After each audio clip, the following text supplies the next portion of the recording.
그러면 시작하도록 하겠습니다. 저를 이제 모르시는 분들이 많으니까 제가 소개 먼저 간단하게 할게요. 저는 최정화라고 하고요. 니세코에서 활동하고 있고, 니세코 주로 외국에서 이제 스키를 타고 그렇기 때문에 이제 가이드나 이렇게 파우더를 접하는 기회가 많게 돼서 이제 그쪽으로 계속 공부도 하고 활동을 하다 보니까 이렇게 또 안전에 대해서 발표를 맡게 되었습니다. 잘 부탁드립니다. 감사합니다. 그러면은 이제 파우더 안전 스킹 시에 이제 위험한 사항에 대해서 말씀을 드리려고 하는데요. 뭐 간단하게 저는 뭐 그렇게 기술적으로 많이 말씀드리지는 않을 거고 진짜 실제로 쓸 수 있는 내가 필드에서 사용할 수 있는 지식들을 이제 전달해 드리려고 하는데 파우더 스킹 시에 이제 위험한 사항이 3가지가 가장 큰 위험이라고 할 수 있어요. 첫 번째는 이제 부상인데 일반 부상 뭐 스키 활동 시에 당연히 부상이 따르는 거는 모두들 다 인지를 하고 계시죠. 근데 이제 파우더를 탈 때 더 부상이 위험한 이유는 파우더를 이제 아까도 말씀을 많이 해주셨지만 파우더를 타기 위해서는 점점 사람들이 없는 곳으로 가게 되죠. 그렇다 보면은 일반 스키장에는 스키 페트롤이 있잖아요. 근데 페트롤이 없는 곳으로 점점 가게 돼요. 나도 모르게. 그렇기 때문에 구조를 받기가 어렵죠. 만약에 일반 스키장에서 내가 다쳤으면은 페트롤을 바로 언제든 호출을 해서 조치를 취할 수가 있잖아요. 근데 이렇게 파우더를 타는 상황에서 부상을 당했을 경우 아무도 없을 때 구조를 부르려면은 이제 헬기를 부르고 이제 산악 구조대를 요청을 해야 되는 상황이 오면서 점점 이게 조치가 늦어지고 부상에 대한 위험도가 점점 이제 높아지게 되는 거죠. 그 다음에 이제 조난과 고립에 대한 내용인데 이것도 마찬가지로 일반 스키장에는 표지판이 있잖아요. 일반 뭐 한국 스키장에도 외국 스키장에도 어디 슬로프는 다 표지판이 있어서 내가 그 길만 따라가면 되지만 지도만 보고 따라가면 되지만 파우더 스키를 타다 보면은 길이 나 있지 않은 곳으로 가게 돼요. 가게 되고 그리고 이제 욕심을 내다 보면은 여기가 파우더 눈이 아까 김장 선생님이 말씀하셨는데 여기 좀 더 욕심을 내면서 조금 더 가다 보니까 주변에 아무도 없네. 길이 아무도 없네. 그러면은 조난을 당하게 되는 거죠. 일본 같은 경우는 그래도 산이 그렇게 뭐 유럽의 산처럼 크지 않으니까 내려가다 보면은 마을에 도착을 하거나 뭐 온천이라던가 이렇게 있는데 유럽 같은 경우는 내려가다 보면은 산 골짜기에 내려가는 경우가 많기 때문에 조난의 위험이 굉장히 높죠. 그리고 길을 잃은 것뿐만 아니라 트리웰이라고 아시는 분들은 아시겠지만 이게 눈이 많이 오면서 나무가 이렇게 있잖아요. 그럼 나무가 이렇게 있으면 그 밑으로는 눈이 안 쌓이겠죠. 옆으로는 눈이 많이 쌓이겠죠. 가다가 트리 저기 눈이 좋네? 갔어요. 옆에 그 눈이 없는 곳에 빠지게 되는 거예요. 근데 그 빠질 때 보통 이제 거기 구덩이로 이렇게 들어가게 되거든요. 그렇게 들어가면은 누가 구해주지 않는 한은 혼자 나올 수는 없어요. 스키를 벗고 이렇게 기어서 올라와야 되는데 그게 말처럼 그렇게 쉽지가 않죠. 그리고 뭐 이제 계곡에 빠지거나 그런 식으로 이제 조난을 당하게 되면은 정말 답이 안 나오는 거죠. 그래서 이런 부분을 조심을 해야 되는 이제 파우더 스키 시에 조심을 해야 되는 상황이고 이제 3번째로는 눈사태예요. 뭐 스키어들이 가장 이제 파우더 스키를 많이 타시는 분들이 가장 걱정하는 것 중에 하나이기도 하지만 또 나한테 눈사태가 오겠어? 아니 눈사태 이런 거는 뭐 프리라이더들 파우더 되게 많이 타는 높은 산에 올라가는 그런 사람들한테만 오는 거 아니야? 하지만 눈사태는 자연재해예요. 홍수 나는 것 같이 뭐 산사태 나는 것처럼 지진 나는 것처럼 자연재해이기 때문에 누구에게도 일어날 수 있는 그런 자연재해죠. 동영상으로 제가 준비를 했거든요. 동영상을 한번 보시죠. 보시면 이렇게 스키를 타다가 보면은 저기 위에서 눈이 갑자기 다 쏟아지죠. 근데 이 눈사태라는 게 그냥 뭐 눈이 조금 쏟아지는 게 아니라 저렇게 다 층 전체가 내려오는 눈사태가 있어요. 보시면은 속도가 굉장히 빠르죠. 그래서 이제 뭐 내가 눈사태보다 더 빨리 내려가서 세이브를 해야겠다. 그게 안 돼요. 눈사태가 속도가 거의 100km가 나와요. 그런데 이렇게 저렇게 빨리 내려오는데 내가 피할 수가 없어요.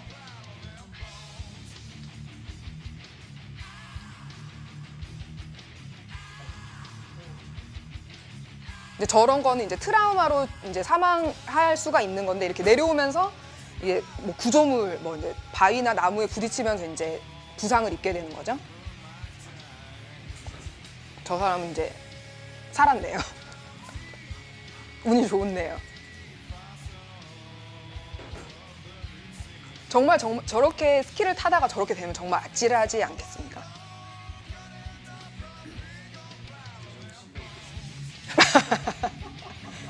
저 실력하고는 상관없어요. 비기너도 저렇게 당할 수가 있고 엑스퍼도 저렇게 당할 수가 있죠.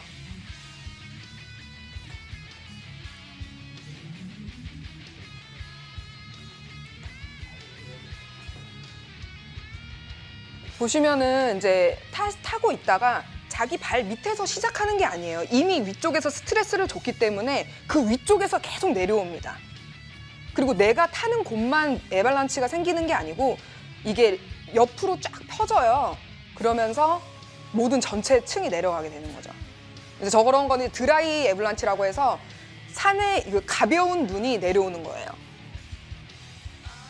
근데 이런 거가 이제 규모가 크면은 마을을 전체 다 덮치는 그런 이제 눈사태가 되는 거죠. 네. 보시니까 이제 조금 약간 눈사태 내가 조심해야 되겠구나 하는 생각이 좀 드시나요? 많은 분들이 눈사태는 뭐 유럽의 뭐 북미의 뭐 이렇게 막 대단한 스키어들에게만 일어날 수 있는 일이라고 생각하는데 저도 외국에서 이제 계속 스키를 많이 타면서 사실 뭐 그렇게 저렇게 큰 정도의 에블란치는 만나지 않았지만 주변에 보면은 에블란치를 많이 봐요. 그리고 사실 주변의 가이드 친구들도 사망하는 경우도 저는 이제 주변에 많이 봤고 하기 때문에 경각심을 항상 가지고 있죠. 정말 이제 눈사태가 정말 위험한 게 아무리 경력이 많아도 아무리 내가 많이 알아도 언제든지 사고가 날 수 있는 거예요. 가이드들도 정말 사고 많이 나거든요.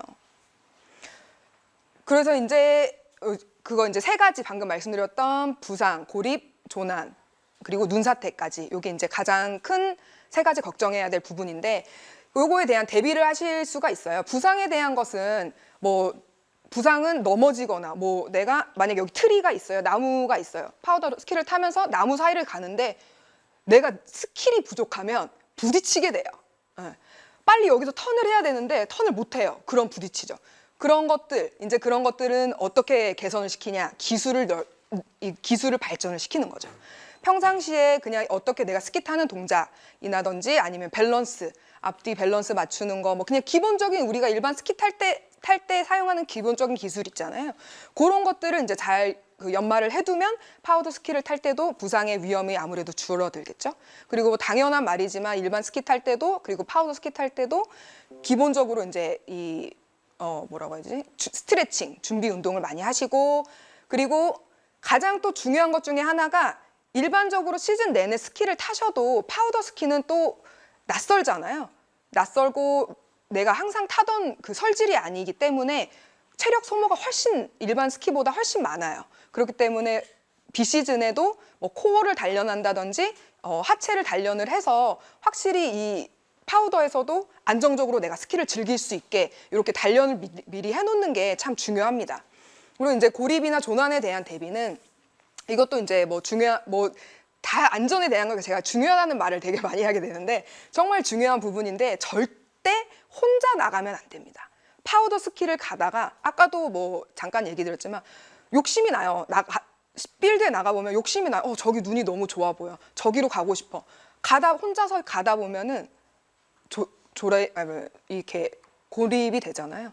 그렇기 때문에 혼자서는 가면 안 돼요. 누가 일행이 같이 있으면 거기는 가면 안 될 것 같아. 서로 이렇게 좀 조율을 하면서 맞춰주기도 하고 하는데 그리고 이제 사고가 났을 때도 누군가 있으면 훨씬 좋죠. 그래서 이제 혼자 가는 거는 당연히 절대 안 되고 같이 가실 때도 준비된 일행, 뭐 일행인데 같이 우리가 3명이서 왔으니까 그래 우리 3명이서 가면 괜찮겠지. 근데 아무도 이 경험이 없어요. 그러면은 혼자 가는 거랑 거의 비슷한 상황이죠. 그렇기 때문에 항상 준비된 일행과 같이 가시는 거.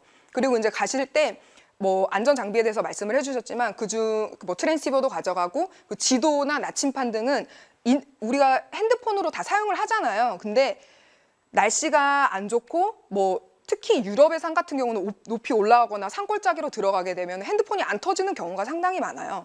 그렇기 때문에 이제 우리 일반 이거 하드 카피로 된 지도나 이 나침반을 가지고 가시는 게 좋습니다. 그리고 가장 좋은 거는 가이드와 함께 동행을 하시는 거죠. 눈사태에 대한 대비는 지금 여기 이제 간략하게 말씀을 드리고 이제 뒤에 더 자세하게 말씀을 드리는데, 눈사태에 이제 먼저 슬로프를 파악을 하는 거, 내가 가는 슬로프가 어떤 상황인지, 어딘지 이런 거, 그리고 안전장비를 지참하는 거, 사용법을 숙지하는 거. 안전장비를 가지고 계신 분들은 상당히 요즘은 백컨트리 이제 파우더 스키 타시는 분들은 안전장비는 거의 다 가지고 다니세요. 근데 사용법을 모르시는 분들이 정말 많아요. 네. 이거 비콘 같은 것도 5, 60만 원 하죠. 네. 셔블도 10만 원 하고 프로브도 10만 원 해요. 가방도 20만 원, 30만 원 해요. 100만 원어치 장비를 사놓고 쓸 줄을 모르는 거예요. 그런 분들이 정말 많아요. 웃기지만은 실제로 제가 가이딩을 나갈 때마다 항상 체크를 해요. 이 장비를 가지고 오셨네요. 사용할 줄 아세요? 몰라요. 네. 한 번도 사용해 본 적이 없는 거죠. 그런 것도 항상 숙지를 이제 하시고 동영상도 보시고 이렇게 이거 사용법을 이제 알고 계셔야죠. 그리고 출발을 하기 전에 그날 당일에라도 날씨를 꼭 확인을 하세요. 오늘 당연한 말이지만 오늘 폭풍이 오는지, 오늘 눈이 내리는지, 오늘 시야가 어떤지, 그리고 어제 날씨가 어땠는지, 일주일 전에 날씨가 어땠는지 그 정도는 알고 계셔야지 나갈 수 있는 거죠. 안전하게. 그리고 이제 더 좋은 방법은 눈사태 교육을 받는 거예요. 지금 이렇게 저희가 하는 교육은 그냥 가벼운 교육이지만 실제로 스키타운에 가면은 교육을 받을 수 있는 곳이 상당히 많아요. 프로그램이 캐나다에서 이제 레벨 1 이런 거는 이틀이면은 받을 수 있거든요. 실내 교육 조금 받고 밖에서 비콘 사용하는 거 받고 스노우 테스트 어떻게 하는지 그냥 기본적인 것들을 가르쳐 줘요. 그런 것도 제가 알기로는 가격이 한 이틀에 한 50만 원 정도로 알고 있거든요. 그러니까 그렇게 많이 부담되지는 않아요. 생명이 달렸는데 금액이 뭐가 부담이 되겠습니까? 그래서 자기가 교육을 받지 못하면 주변에 교육을 받을 일행하고 같이 함께를 하고, 그게 아니고 가장 좋은 방법은 당연히 또 가이드랑 함께 하는 거죠. 이제 또 눈사태 방금에 말씀 간단하게 드렸었는데 이제 눈사태에 대해서 조금 더 이제 말씀을 드릴게요. 저희가 아까 동영상에서 본 눈사태를 이제 유의 깊게 보신 분들은 눈치를 채셨겠지만 여기에서 이렇게 그냥 눈사태가 조그맣게 나는 게 아니라 이 사람은 스키 트랙이 아마 여기에서 그냥 이렇게 왔을 거예요. 근데 여기 전체가 다 무너졌죠. 이거를 이제 슬랩 애블란치, 눈사태라고 하는데, 판 눈사태의 형식을 보면은 옆에 이 그림이 있죠. 이 눈층이 이게 우리가 생각했을 때는 눈이 다 똑같은 눈이 아니야 라고 생각하실 수 있는데, 눈이 종류가 다 달라요. 우리가 보면은 눈이 내리면은 뭐라고 하죠? 눈송이 모양이 다 다르잖아요. 그리고 눈이 내리고 나서 땅에 내렸어요. 땅에 내렸는데 이 눈이 날씨에 따라서 아니면 바람에 따라서 눈이 언제 내렸느냐에 따라서 이게 층이 다 달라집니다. 네. 그러면서 이게 층이 다 이렇게 여러 가지 층이 이렇게 성립이 되면서 그 중에 약한 설층이 있으면은 그 층 위에 있는 눈까지 해서 다 내려가게 되는 거죠. 이제 그거를 이제 슬랩 애블란치라고 하는데, 슬랩 애블란치가 사실은 거의 인명사고가 있는 사고가 거의 90%가 슬랩 애블란치예요. 왜냐하면 가벼운 눈, 다른 것 중에 루즈 애블란치, 포인트 릴리스 이런 게 있는데, 그런 거는 사실은 예측하기도 굉장히 쉽고 규모가 그렇게 많이 큰 경우가 없어요. 그래서 슬랩 애블란치를 가장 조심하셔야 되고, 그래서 저희도 이제 공부를 하는 게 슬랩 애블란치에 대해 공부를 가장 많이 하고 있습니다. 그리고 보면은 옆에 이 사진을 보시면은 외국의 스키장 다니신 분들은 잘 보셨을 거예요. 산의 능선에 보면은 눈이 저렇게 처마로 되어 있죠. 저희 한국말로 눈 처마라고 아마 하죠. 네. 보면은 바람이 여기에서 불어가지고 눈을 이쪽으로 쌓이게 한 거예요. 네. 근데 여기는 그러니까 지금 지반이 없는 거죠. 지반이 없고 그냥 눈만 있는 거예요. 눈 뭉텅이만. 근데 내가 만약에 여기서 뛰어요. 그러면은 어떻게 무너지죠. 그리고 만약에 여기 밑에 내가 서 있어요. 근데 떨어지면 뭐 그렇죠, 힘들죠. 그리고 이렇게 이제 가다가 요게 이제 무게가 많잖아요. 굉장히 규모가 큰 경우는 무게가 많이 나가는데 이게 자연적으로 떨어질 때가 있어요. 자연적으로 떨어지면서 압력을 많이 가지면 이렇게 설면에 압력을 많이 가하면서 애블란치를 또 발생시킬 수가 있는 거죠. 그래서 이제 코너스를 잘 주의를 항상 하셔야 됩니다. 자, 이제 이거는 이제 눈사태의 각 진행 구간에 대해서 한눈에 보여드리는 그림인데요. 여기 이제 위에 빨간 부분이 스타트 존이라고 해서 불안정한 눈들이 움직이기 시작하는 구간이에요. 그리고 여기는 트랙 구간에서는 이 눈사태가 발생을 해서 내려가는 구간인데 거기가 이제 이 진행 속도가 굉장히 빠르죠. 아까 비디오에서 보셨던 것처럼 거기에서 가속도가 점점 붙으면서 진행 속도가 이제 올라가는 거죠. 그리고 이제 여기 런아웃 존에서는 경사가 낮은 곳에서 이제 스노우가 눈이 멈추면서 눈이 거기에 이제 쌓이게 되고 이제 여기에서 이제 눈사태가 끝나게 되는 거죠. 근데 지금 요 그림 자체로 보셨을 때는 눈사태가 굉장히 크잖아요. 산 전체에서 난 거니까 되게 크잖아요. 근데 요 가다가 여기에서 눈사태가 생길 수도 있는 거예요. 그럼 여기가 스타트 존인 거예요. 그리고 내려가고 그리고 여기 만약에 규모가 작은 눈사태면은 이 금방 멈추죠. 금방 멈추면 여기서 멈출 수도 있고 그렇게 되는 거죠. 이제 저희가 눈사태에 대해서 눈사태가 어떤 것인지에 대해서 제가 간단하게 말씀을 드렸었는데 그 눈사태가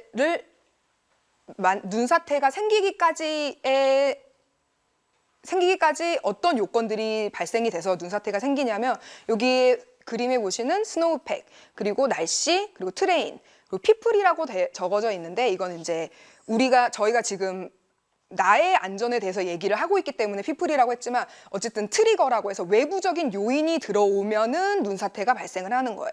바람이 분다든지 아니면 뭐 이게 코너스가 떨어진다든지 뭐 토끼가 지나간다든지 그래서 눈사태가 생길 수 있는 거죠. 스노우팩에 대해서는 조금 더 제가 이제 이 네 가지에 대해서 조금 더 자세하게 이따가 설명을 드릴 건데 간단히 말씀드리면 스노우팩이라는 것은 내가 지금 스키를 타는 구간에 이 설층이 얼마나 안정적인지를 봐야 되는 거. 그리고 날씨는 이제 현재까지 날씨 상황이 어떤지, 온도가 어떻게 변화가 됐는지, 오늘 눈이 올 것인지, 비가 올 것인지, 뭐 최근에 뭐 강한 스노우스톰이 왔었는지 그런 것들을 체크를 하는 거고요. 슬로프는 이 트레인을 보면은 이 경사가 다 다르잖아요. 우리나라 슬로프뿐만 아니라 이제 정비된 슬로프는 다 몇 도 이렇게 다 되어 있지만 자연적인 슬로프에서는 이 각도가 다 다르고 또 어디는 볼록하게 되어 있고 어디는 오목하게 되어 있고 이런 것들 그런 것들을 잘 보고 내 루트를 잘 설정을 해야 되는 거죠. 그리고 휴먼 우리가 이제 트리거가 되는 거죠. 만약에 눈사태를 내가 일으킨다면 내가 외부 요인이니까. 근데 여기 트리거에서 제가 이제 저희가 갈 때 고려를 해야 될 사항이 내가 갈 일행이 누구인지, 일행들이 교육이 받은 사람인지, 아니면 완전 초짜로 가는 건지, 그리고 다들 안전장비를 사용하는 걸 알고 있는지, 그리고 우리가 나갔을 때 최악의 상황에 눈사태가 발생하는 상황이죠. 눈사태가 발생할 상황에 어떻게 우리가 대처를 할 것인지, 누가 리더가 될 것이며, 누가 비콘 서치를 할 거고, 누가 구조대를 부를 거고, 이런 것들. 이제 이런 것들을 고려를 한 뒤에 전체적인 플랜을 짜고 나서 파우더 스키를 타러 나가셔야 된다는 거죠. 이제 스노우팩에 대해서 이제 조금 자세하게 설명을 드리자면은 스노우팩을 저희 애블란치를 공부하시는 분들은 다 이거 이 테스트를 해요. 산악 스키를 하시는 분들도 당연히 테스트를 하고 눈에 나가시는 분들은 다 테스트를 해야 돼요. 근데 여기 지금 이 스노우팩 테스트라는 것은 설층의 이 안정도를 확인을 하는 작업이고 어디가 이 약한 레이어가 어디에 있는지를 확인을 하기 위해서 이제 진행을 하고요. 그리고 이제 테스트를 할 때 웬만하면 내가 만약에 내일 나가야 돼요. 아니면 오늘 여기를 투어링을 해서 스키를 타야 되는데 올라가면서 내가 내려올 사면과 비슷한 쪽에 그 스노우핏을 해가지고 테스트를 하고 그리고 주기적으로 이렇게 테스트를 하면서 기록에 남기는 거죠. 아, 맞아. 그때 스노우스톰이 왔었는데 여기 레이어가 스노우스톰 그때 일주일 전에 왔던 스노우스톰이 여기 있구나. 저번 주에 비가 왔었는데 비가 내린 레이어가 여기 있구나. 이런 거를 이제 기록을 하고 그리고 이제 비가 내렸을 때는 이렇게 되는구나. 이런 거를 기록을 계속 남기면서 이게 기록을 계속 남기면서 나중에 예측도 할 수 있게 되는 거죠.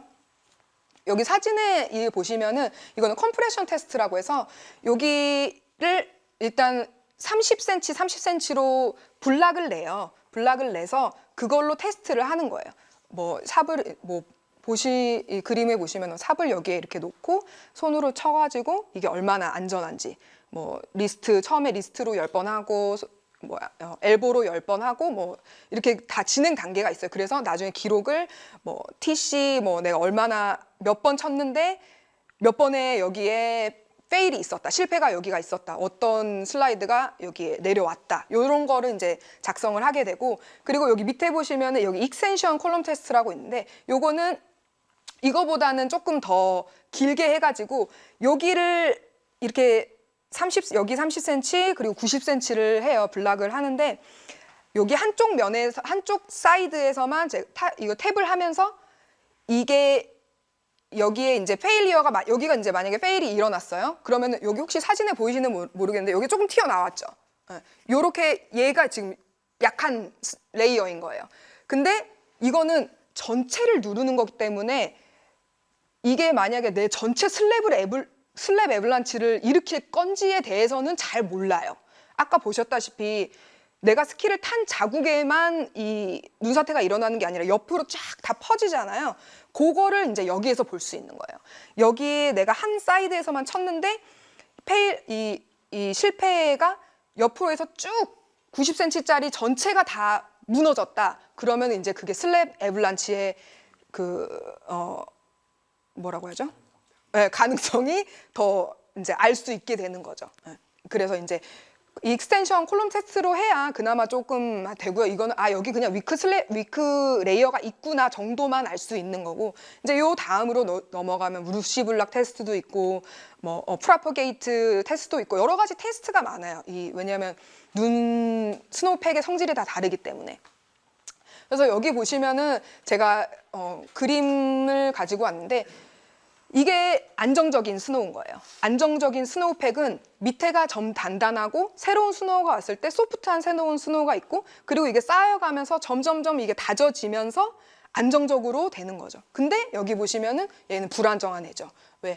여기에 눈이 와서 기반을 다져놨어요. 근데 여기에 눈이 왔는데 무슨 일이 있었는지는 모르지만 뭔가가 다져질 수 있는 환경이 아니었어요. 근데 그 위에 눈이 왔는데 만약에 이런 거죠. 어저께 눈이 왔어요. 되게 추웠어요. 근데 다음날 눈이 오면서 녹은 거예요. 그럼 거기는 위에는 단단하겠죠. 밑에는 소프트 스노우가 있는데 그러면서 이게 연결을 못 시켜주는 거예요. 그러면은 이거가 못 받쳐주니까 이 위에 거랑 같이 그냥 이게 뭐라고 해야 되죠? 이렇게 같이 맞물려지지 않으니까 이게 떨어져 나가버리는 거야. 그러면서 이제 슬랩 애블란치가 생기는 거죠. 지금 이거는 간단하게 3개로만 돼 있는데 실제로 이 스노우핏을 보면은 따지고 보면은 진짜 수십 개가 나와요. 네. 그래서 이제 이날 온 거 스노우 이거 따져보고 하면은 정말 다양하게 많이 나오죠. 여기도 보면은 많이 있잖아요. 이게 레이어가 딱 한눈에 보기에도 레이어가 다양한 레이어가 있죠. 네. 이제 두 번째는 고려해야 될 상황 중에 이제 날씨죠. 날씨는 말씀을 제가 많이 드렸다시피 바람의 방향, 바람의 방향 그리고 강도. 바람이 조금 부는 거는 괜찮아요. 다져주고 좀 안정적으로 해줄 수도 있는데 만약에 스톰이 불었어요. 불어가지고 바람이 너무 많이 와서 여기에 이쪽에 보시면은 이쪽에 있는 눈이 별로 없죠. 근데 여기에는 눈이 많아요. 근데 여기 이미 다져져 있는데 여기 가벼운 눈, 어떤 성향의 눈이 여기 새롭게 와서 여기 뭐라고 해야 되지? 세틀먼트를 하지 못했어요.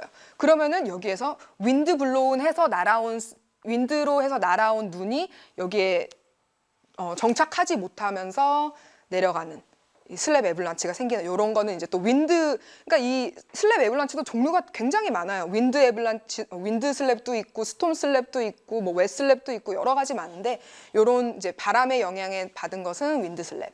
그리고 온도 아까도 말씀드렸다시피 온도가 이렇게 계속 들쭉날쭉 하면은 아무래도 눈사태 위험이 많아지죠. 왜냐하면 이 설의 이 컨디션이 계속 바뀌는 거니까. 그렇기 때문에 이제 안 좋고, 또 영상의 기온이 되면 눈이 녹으니까 물이 되기 전에, 이게 얼음은 딱딱하니까 그래도 다 잡아주잖아요. 근데 영상의 기온이 되면 눈이 녹으면서 그림력이 더 약해지니까 흘러내리기가 쉽죠. 그리고 강우, 눈이 얼마나 많이 왔는지, 뭐 비가 왔는지, 이런 것들을 이제 고려를 해보셔야 된다는 이야기죠. 그리고 이제 슬로프를 이제 볼 텐데, 슬로프가 경사가 이제 눈사태가 가장 많이, 거의 90%는 30도에서 45도 사이에서 일어난다고 해요. 그래서 다니면서 눈으로 그걸 훈련을 많이 하셔야 돼요. 가시면서 여기는 30도고, 뭐 여기는 뭐 경사가 50도 정도 되고, 뭐 여기는 경사가 20도 정도 돼. 이런 거를 보시면 저기는 30도, 40도 사이에 어제 오늘 이런 날씨가 안 좋았고, 뭐 날씨를 여러 가지 교류를 해봤을 때 안 좋으니 슬로프가 눈사태 가능성이 있는 슬로프이기 때문에 위험하다라고 판단이 되면 안 가게 되는 거죠. 그리고 여기 슬로프 형태도 아까 말씀드렸다시피 오목한 슬로프는 눈사태가 덜 나요. 그리고 볼록한 슬로프는 눈사태가 많이 나요. 왜냐하면 이렇게 볼록한 상태에서 사면이 이렇게 볼록해요. 그럼 눈이 여기 계속 설층이 이렇게 만들어지죠. 근데 여기는 텐션이 많아지잖아요. 텐션이 약해지잖아요. 그러면서 거기가 끊어져요. 끊어지면서 볼록한 데에서 끊어지면서부터 여기가 찢어지는 거죠. 거기에 이제 이 결집력이 약하기 때문에. 그렇고 이제 세이프 존은 가시면서 이렇게 내가 스키를 타다가 어디가 내가 안전할까? 이렇게 스키를 타다가 여기서 만약에 내가 애블란치가 생겼다. 그럼 나는 어디로 도망가야 될 것인가를 보시는 게 이제 세이프 존이죠. 네. 요거는 외국 스키장에 가시면은 다 한 번쯤은 보셨을 표지판이죠.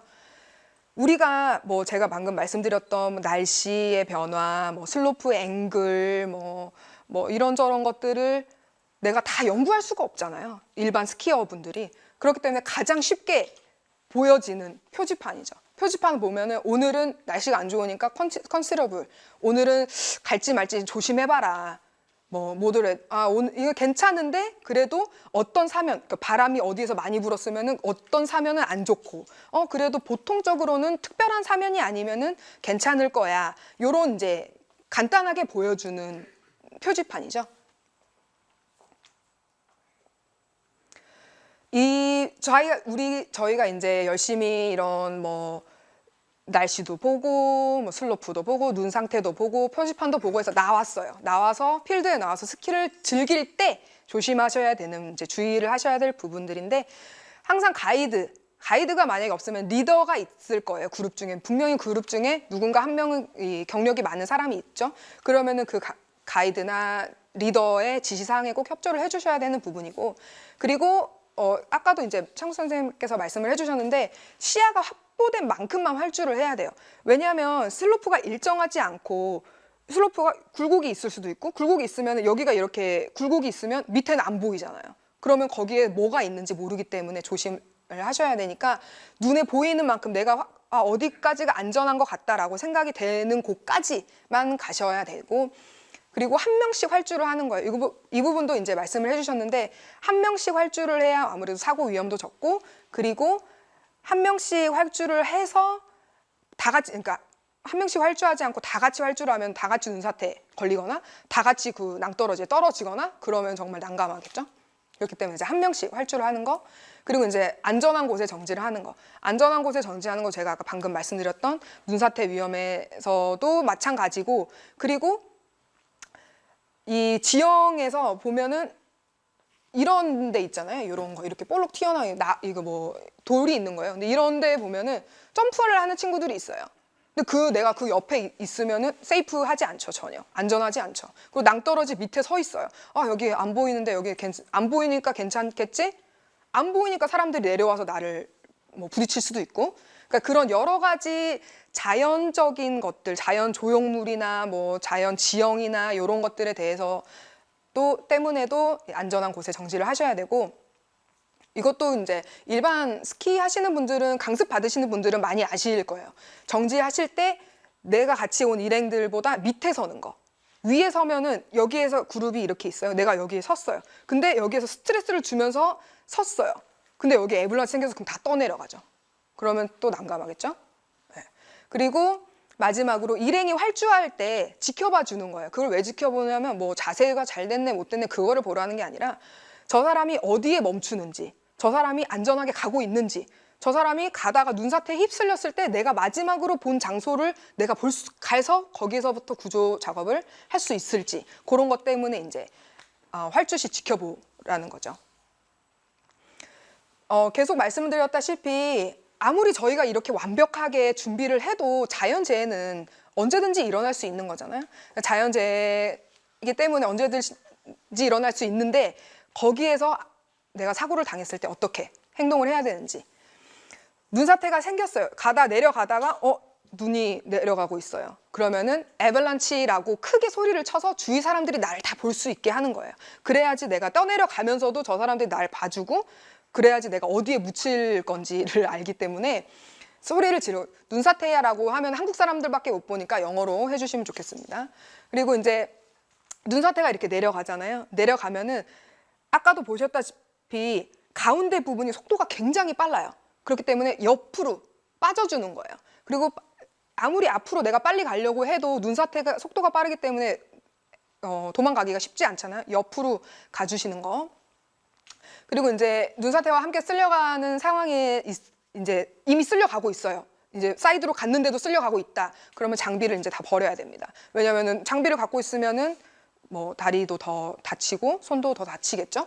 그리고 이제 이게 만약에 다 장비를 해지한 다음에 계속 쓸려 내려가는 동안에 코나 눈에 입이 들어가지, 코나 이렇게 입에 눈이 들어가지 않게 하는 거죠. 왜냐하면 이렇게 눈이 들어가 버리면 기도를 막게 되니까 숨을 쉴 수가 없잖아요. 그리고 이렇게 다 한 다음에 수영하는 동작, 이거는 사실 이제 이 정도까지 가면 정말 다 패닉이 돼서 이렇게 할 수 있을지는 모르겠지만 그래도 수영하는 내가 동작을 이렇게 하면은 그래도 조금 위로 떠오른다고 해요. 이렇게 그렇게 최선을 다해서 올라가 보도록 하고요. 근데 이제 슬로우 거기 이제 런아웃 존에 가면은 경사가 낮은 곳에 가면은 아무래도 눈사태 속도가 점점점 늦어지겠죠. 늦어지는 것을 느끼면은 손을 들거나 뭐 이렇게 위로 올라가는 행동을 하면서 구조자가 저를 이제 갇힌 사람을 볼 수 있게 이제 하는 거죠. 그리고 완전히 멈춘 다음에는 여기 이렇게 손으로 얼굴을 이렇게 감싸거나 아니면 우리가 배낭하고 있잖아요. 배낭을 여기 스트랩을 잡아요. 잡으면 이렇게 공간이 생기죠. 아까 이제 창수쌤이 말씀해 주신 것 중에 이제 앞에서 숨 쉴 공간이 점점점 줄어들기 때문에 이 질식으로 사망하게 되는 건데 이렇게 공간을 만들어 주면은 아무래도 에어가 많이 확보가 되겠죠. 그리고 이거는 이제 차분하게 숨을 고르고 천천히 숨을 쉬면서 구조를 기다리는 거죠. 이거는 이제 사실 왜냐하면 패닉이 되면은 사람들이 거기 안에 가서 이렇게 가쁘게 숨을 많이 더 쉬게 돼요. 그러면은 산소는 리미티드한데 거기서 숨을 많이 쉬면은 아무래도 생존할 수 있는 시간이 점점 짧아지는 거죠. 요 안전 장비에 대해서 아까 이제 설명을 해주셨는데 이제 제가 거기에 이제 간단하게 말씀을 드리면 삽이나 이런 이제 뭐 장비들을 가볍고 튼튼한 거를 해야 되는데 한 번씩 보면은 꼭 플라스틱을 가지고 오시는 분이 계세요. 네.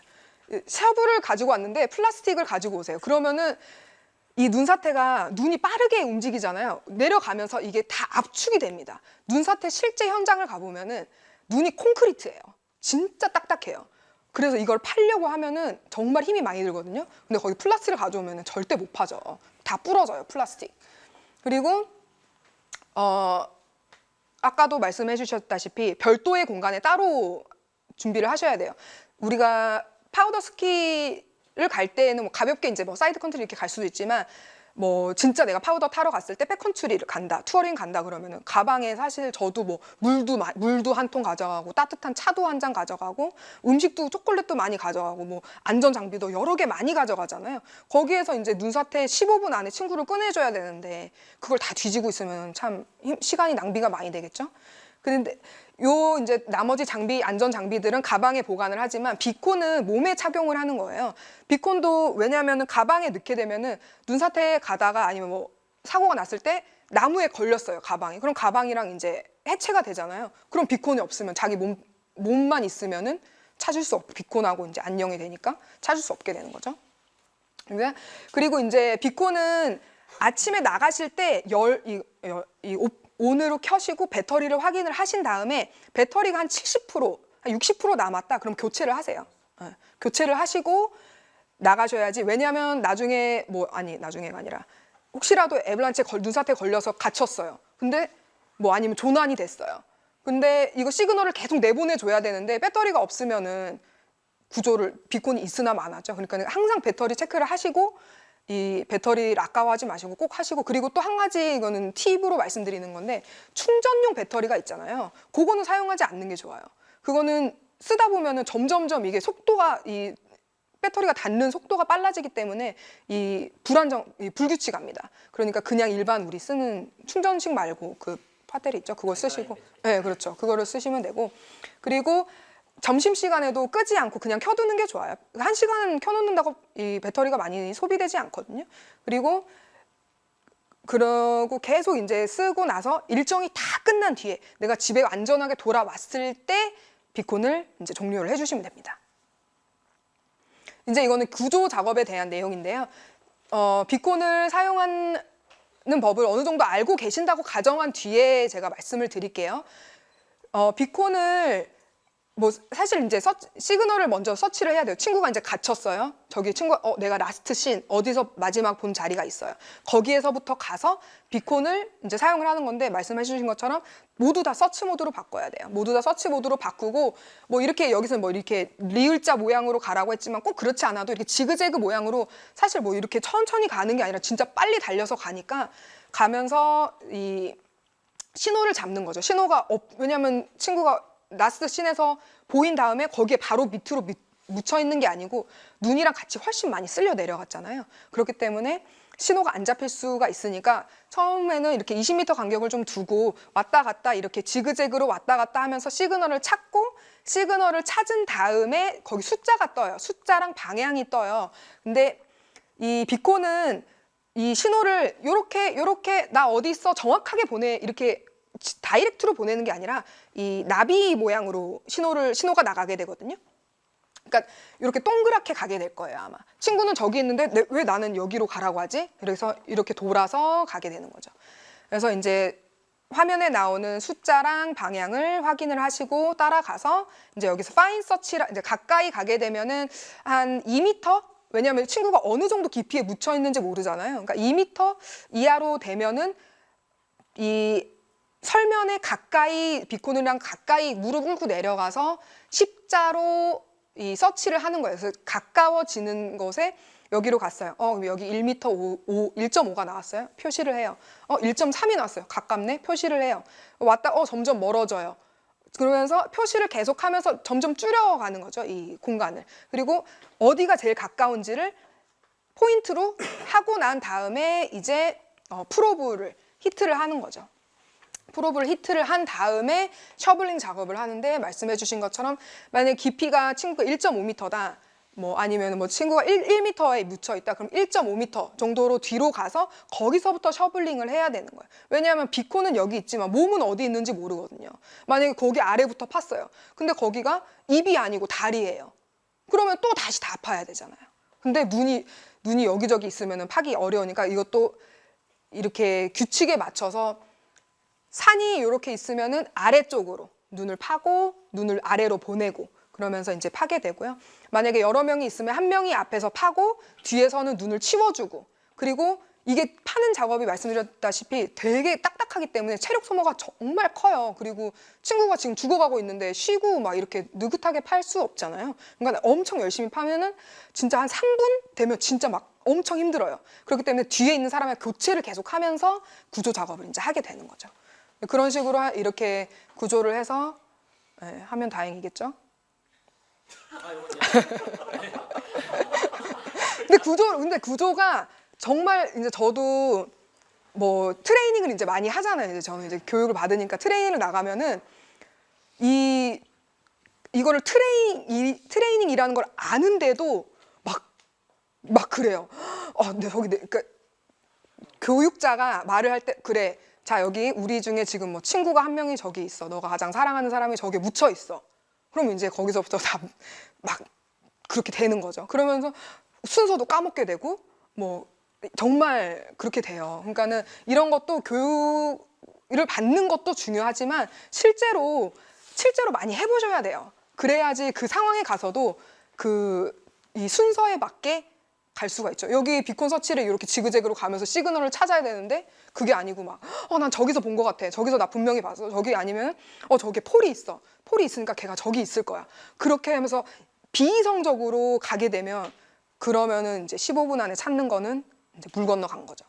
그러니까 항상 이렇게 이 순서대로 해서 이제 많은 분들이 이렇게 이 상황까지 당연히 안 가면은 제일 좋겠죠.